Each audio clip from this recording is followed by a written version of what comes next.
quick video here, just like showing you on our M series Vhedia head unit how to set up a factory reverse camera.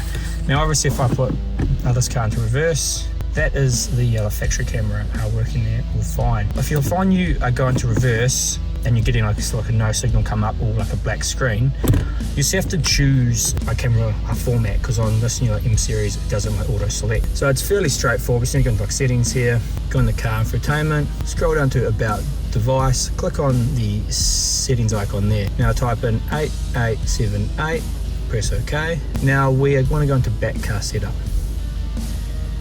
Now these are the two things you want to change here: cam type, cam format.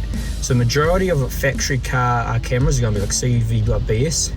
You can see if I change this, it will change. So you got 4 options here.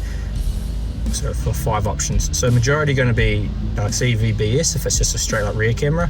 Obviously there's a few other options here if you have 360 cameras and stuff. But the majority of them, single camera is going to be the CV/BS. And then there's only 2 options here, NTSC or PAL. Majority of them should be NTSC, and you'll see that'll come through now. Now once you've chose that, just click up here, save, and save success as to reboot. So the head unit's going to turn off and turn back on, and then you'll have your reverse camera working.